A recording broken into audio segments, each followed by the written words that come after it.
Start करते हैं American बाजार के साथ। तो डाउ तो हम लोग को थोड़ा बहुत ऊपर देखने को मिला है, 60-70 पॉइंट की तेजी है।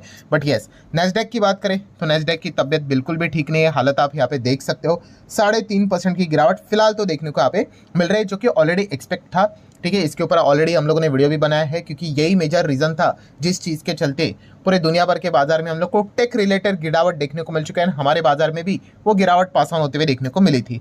साथ में हम देख सकते हैं एनवीडिया, जो शुरुआत में हम लोगों ने वीडियो कवर किया था तभी 10% के आसपास डाउन था, जो कि अभी वीडियो बना रहा हूँ लगभग 16.5% तक डाउन देखने को यहाँ पे मिल रहा है। सो डेफिनेटली 16.5 के अभी बोलते बोलते तो आप देख सकते हो 17% के आसपास गिरावट देखने को मिल रही है। ठीक है, तो चाइना के डीप सीक की हम लोग यहाँ पे बात कर सकते हैं कि उन्होंने एनवीडिया के शेयर में ज़बरदस्त डीप यहाँ पे क्रिएट करवा के रखा हुआ है। देन अगर बात करेंगे हमारे एडीआर क्या कर रहे हैं, तो आप चेक कर सकते हो। इन्फोसिस का एडीआर डाउन है, आईसीसी बैंक का एडीआर चलो 2% ऊपर। विप्रो के एडीआर की बात करें 4.25% या फिर 3.5% के आसपास चलो डाउन देखने को यहाँ पे मिल रहा है। एचडीएफसी बैंक के एडीआर की बात करें 0.5% ऊपर। डॉक्टर रेड्डीज के एडीआर की बात करें तो 2.5% नीचे देखने को यहाँ पे मिल रहा है। देन बात करेंगे डीएलएफ की, तो डीएलएफ खराब माहौल में अच्छा यहाँ पे कर रहा है। तो एक अपडेट भी देखने को मिल चुका है कि डीएलएफ में वापस 173 अल्ट्रा लग्जरी अपार्टमेंट सेल किए दोस्तों, मतलब बड़े बड़े। एंड उससे कितने कमाए देखो, 11,816 करोड़। ठीक है, इतना रेवेन्यू जनरेट किया है। मतलब हम कह सकते हैं जो के शेप विक्ट्री की हम बात करते हैं ना, वो काफ़ी आसान तरीके से हम लोग को देखने को मिल रहा है। मतलब अमीर बहुत ही ज़्यादा अमीर हो रहा है एंड गरीब कुछ ज़्यादा ही गरीब यहाँ पे हो रहा है। बट प्रॉब्लम किसके ऊपर होती है, मिडिल क्लास की। क्यों? क्योंकि गरीबी की अगर बात करें तो चलो सरकार कुछ हिसाब से उनको अलग अलग मेजर्स प्रोवाइड कर देती है, अलग अलग योजना के चलते पैसे दे देती है, या फिर राशन तो मिल ही जाता है। ठीक है, बट मिडिल क्लास की बात करें वो टैक्स भी भरते हैं, फैसिलिटीज़ भी कुछ भी नहीं, तो ये बहुत बड़ी दिक्कत देखने को मिल रही है। एनीवेज आगे बढ़ेंगे। यहाँ पे सिगल इंडिया की अगर हम लोग बात करेंगे तो एक NHAI की अगर हम बात करें, उनकी ओर से 900 करोड़ का ऑर्डर ऑफिशियली मिलते हुए देखने को मिल चुका है, बिकॉज लोएस्ट बिडर इन्हीं का नाम देखने को मिल चुका है। ज्योति लिमिटेड की बात करेंगे तो 40 करोड़ का इनको भी ऑर्डर मिलते हुए देखने को यहाँ पे मिल चुका है। ओपन एआई की अगर हम लोग बात करेंगे, इनकी मुश्किलें थोड़ी और बढ़ सकती है। कोई हम यहाँ पे डीप सीक की यहाँ पे बात नहीं कर रहे हैं, हम बात यहाँ पे करने जा रहे हैं अदानी अंबानी से रिलेटेड। यस, अदानी अंबानी यहाँ पे मिलकर ओपन एआई के खिलाफ हम लोगों को लीगल बैटल में शायद से जाते हुए भी देखने को मिल सकते हैं। कॉपीराइट बैटल फिलहाल तो देखने को यहाँ पे मिल रही है। ठीक है, ओपन एआई की अगर हम लोग बात करें, चैट जीपीटी की बात करें, इसके ऊपर पहले भी बहुत सारे आरोप लगे थे कि जो भी इंफॉर्मेशन हम लोग मांगते हैं ये तो गूगल ही सर्च करके क्या कर देता है, वो सारा इन्फॉर्मेशन प्रोवाइड कर देता है। बट देखा गया तो उसका जो राइट्स है वो दूसरे के पास हम लोगों को देखने को यहाँ पे मिल जाते हैं। इसी चीज़ को लेकर शायद से हम कह सकते हैं ओपन एआई की तकलीफें आने वाले समय में यहाँ पे बढ़ सकती है। नेक्स्ट अगर हम लोग यहाँ पे बात करेंगे एसोसिएट अल्कोहल के मामले में, तो यहाँ पे नंबर्स हम लोग को इनके अच्छे देखने को मिल गए, इसलिए तेजी देखने को मिल गई। हैप्पी फॉर्जेंस की अगर हम बात करेंगे 2-3% की तेजी है। इसके पीछे का रीज़न है कि एसबीआई म्यूचुअल फंड ने इसमें 35 लाख के शेयर्स यहाँ पे उठाए। मैं रुपीज़ की बात नहीं कर रहा हूँ, नंबर ऑफ शेयर्स की यहाँ पे बात कर रहा हूँ। देन बात करेंगे तो एलएनटी की, तो एलएनटी को एक बहुत ही अच्छा इंटरनेशनल ऑर्डर मिलते हुए देखने को मिल चुका है। अबू धाबी की अगर हम लोग बात करें, सोलर पीवी की बात कर ले, उसी के साथ साथ बैटरी स्टोरेज की अगर हम लोग बात करें तो एक बहुत ही बड़ा मजबूत कॉन्ट्रैक्ट इनको मिल चुका है। बीकेटी टायर की अगर बात करें, बालकृष्णा इंडस्ट्री की, तो इनके नंबर देखने को मिलते हैं, उसके प्रति बाजार का रिएक्शन आज के दिन देख ही सकते हो। उसी के साथ साथ गो फैशन के भी नंबर देखने को मिलते हैं जो बाजार को पसंद नहीं आए। ऐसा ही हम कह सकते हैं एनटीपीसी भी उसी लिस्ट में हम लोग को देखने को मिल रहा है। टोरेंट फार्मा की बात करेंगे, 2.5% से ज़्यादा थोड़ी बहुत तेजी देखने को मिल गई। इसके पीछे का रीज़न हम कह सकते हैं कि अमेरिका में या अपने बिजनेस को और एक्सपांड करने का विचार कर रहे फाइनेंशियल ईयर 26 की बात करें तो। देन अगर हम लोग आगे बढ़ेंगे तो जीटीए, तो इससे रिलेटेड अगेन एस्टिमेटेड प्राइस यहाँ पे आ चुका है $100 से लेकर लोएस्ट लेवल पे अगर रहेगा तो $80 के आसपास देखने को मिल सकता है। मतलब लगभग 6,500 से लेकर 8,500 तक के प्राइस हम लोग को शायद से देखने को यहाँ पे मिल सकते हैं, ऐसा अनुमान बताया जा रहा है। आईटीसी होटल की अगर बात करें, जो आईटीसी से डीमर्ज हुआ था, तो चलिए उसकी डेट आ चुकी है 29 जनवरी को, वो अलग से लिस्ट होते हुए देखने को यहाँ पे मिलने वाला है। सेबी की अगर हम लोग बात करें दोस्तों, तो ऐसे एक बहुत बड़ी ब्रेकिंग न्यूज़ सामने आ चुकी है, जो कि आप देख सकते हो कि फाइनेंस मिनिस्ट्री के अंडर ही सेबी आ जाता है। एंड फिलहाल अगर हम बात करें, सेबी के जो करंट चीफ हम लोग को देखने को यहाँ पे मिल रही है, उनको एक्सटेंशन मिलते हुए देखने को नहीं मिल रहा है। उनका कार्यकाल खत्म हो रहा है 28 फेब को, एंड 28 फेब के बाद यहाँ पे नए सेबी चीफ को सिलेक्ट किया यहाँ पे जा सकता है। इसके अनाउंसमेंट सरकार ने ही खुद यहाँ पे बोली है कि न्यू सेबी चीफ के लिए आप यहाँ पे क्या कर सकते हो, अपनी अर्जी दे सकते हो। सैलरी की बात कर ले तो आप देख सकते हो लगभग 5.5 लाख की मंथली सैलरी सेबी चीफ को यहाँ पे दी जाएगी। ये फाइनेंस मिनिस्ट्री की ओर से एडवर्टाइजमेंट में सारी चीज़ें देखने को मिल चुकी है। देन अगर हम लोग बात करेंगे दोस्तों तो अदानी हिंडनबर्ग केस, ठीक है, हिंडनबर्ग तो भाई चला गया, उन्होंने बोल दिया हम तो रिटायरमेंट लेना चाहते हैं, ठीक है, काम के चलते 4 घंटा ही मतलब डेली का फ्री टाइम यहाँ पे मिलता है, तो फैमिली के साथ टाइम गुजरने का मतलब मौका ही यहाँ पे नहीं मिलता है। तो ये तो उन्होंने अपना रीज़न यहाँ पे बता दिया था, जो ट्वीट करके उन्होंने सारी बातें यहाँ पे बोली थी। एनीवेज, सो हिंडनबर्ग अदानी की अगर हम लोग यहाँ पे बात करें दोस्तों, तो इससे रिलेटेड फर्दर हियरिंग को लेकर सुप्रीम कोर्ट में आज अर्जी डाली गई थी, जो कि सुप्रीम कोर्ट ने क्या कर दिया, वो अर्जी को खारिज कर दिया, ठीक है। सो ये एक पॉइंट हम लोग को देखने को यहाँ पे मिल चुका है। देन अगर हम लोग बात करेंगे दोस्तों तो यस, ट्रम्प से रिलेटेड बहुत सारी बड़ी बड़ी अपडेट देखने को मिल चुके हैं। मतलब जो कह रहे थे ना हम लोग कि ट्रम्प सिर्फ बोलने वाले यहाँ पे है नहीं, एक्चुअल में वो चीज़ों को लेकर सीरियस है। उसका बहुत अच्छा खासा प्रदर्शन आज के दिन देखने को मिल चुका है। सबसे पहले तो लॉरेंस लैब की विकेट ट्रम्प ने यहाँ पे ले ली, आप देख सकते हो 11.5% की गिरावट हम लोग को लॉरेंस लैब में देखने को यहाँ पे मिल चुकी है। और ऐसा क्या हो गया, तो आप देख सकते हो कि जो अमेरिका की ओर से जो मदद यहाँ पे इनको यहाँ पे मिल रही थी, वो सस्पेंड होते हुए देखने को यहाँ पे मिल सकती है। उसी के साथ साथ आप देख सकते हैं लॉरेंस लैब ने भी यहाँ पे अपना अनाउंसमेंट यहाँ पे कर दिया है, ऑफिशियल स्टेटमेंट दे दिया है कि जो भी डिसीजन यहाँ पे होने वाला है, मतलब ट्रम्प 2.0 की बात करें, जो फंडिंग हॉल्ट होते हुए देखने को यहाँ पे मिल रही है, उसके रिलेटेड कोई सिग्निफिकेंट इम्पैक्ट इनके ऊपर यहाँ पे नहीं पड़ेगा। ये भी पॉइंट उन्होंने मेंशन करके रखा हुआ है। इसको मानना है नहीं मानना है वो तो शेयर होल्डर ही डिसाइड करेंगे। देन अगर बात करेंगे दोस्तों तो ट्रम्प टैरिफ को लेकर काफ़ी ज़्यादा सीरियस देखने को मिल रहा है, और उन्होंने पहला टैरिफ का अनाउंसमेंट भी यहाँ पे कर दिया है। इसके चलते काफ़ी ड्रामा भी देखने को मिल गया है, वही एक्सप्लेन करना चाहूँगा।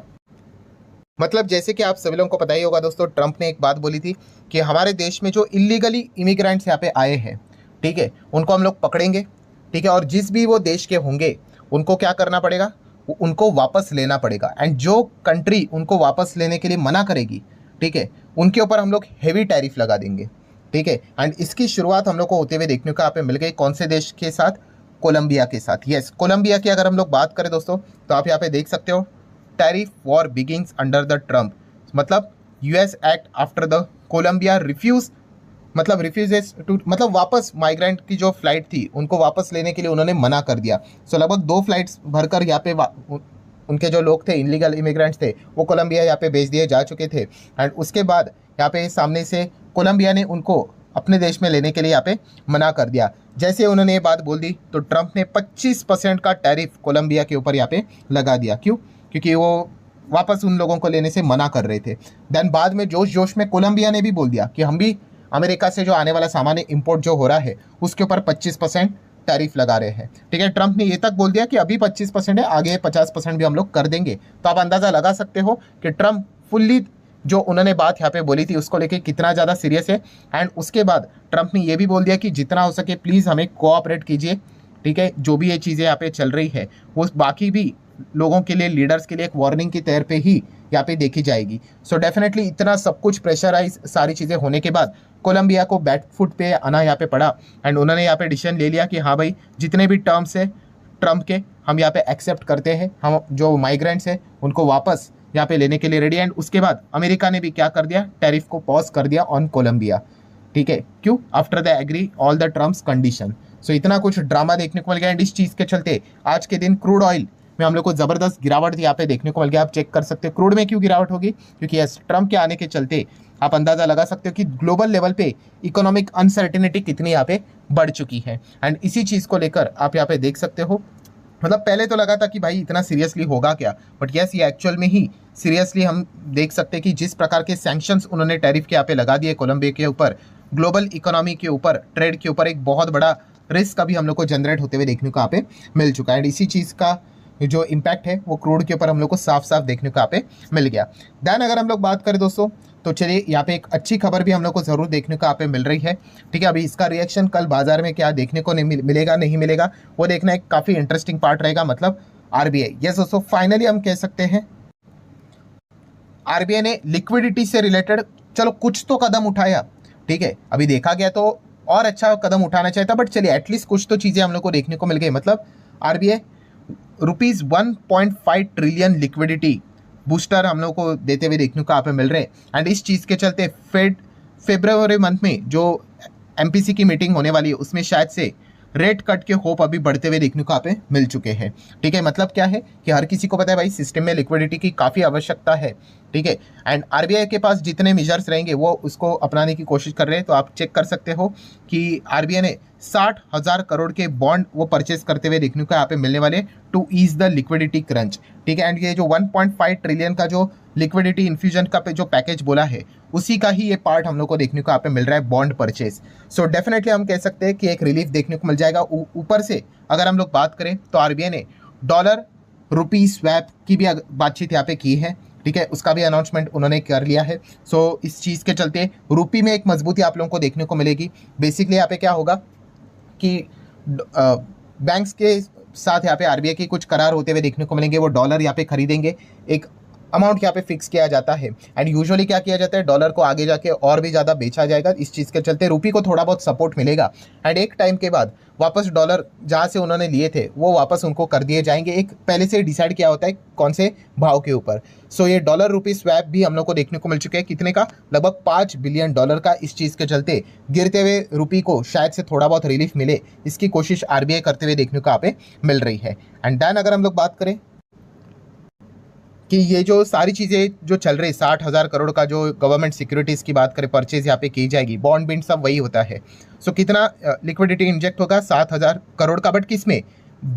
Banking system.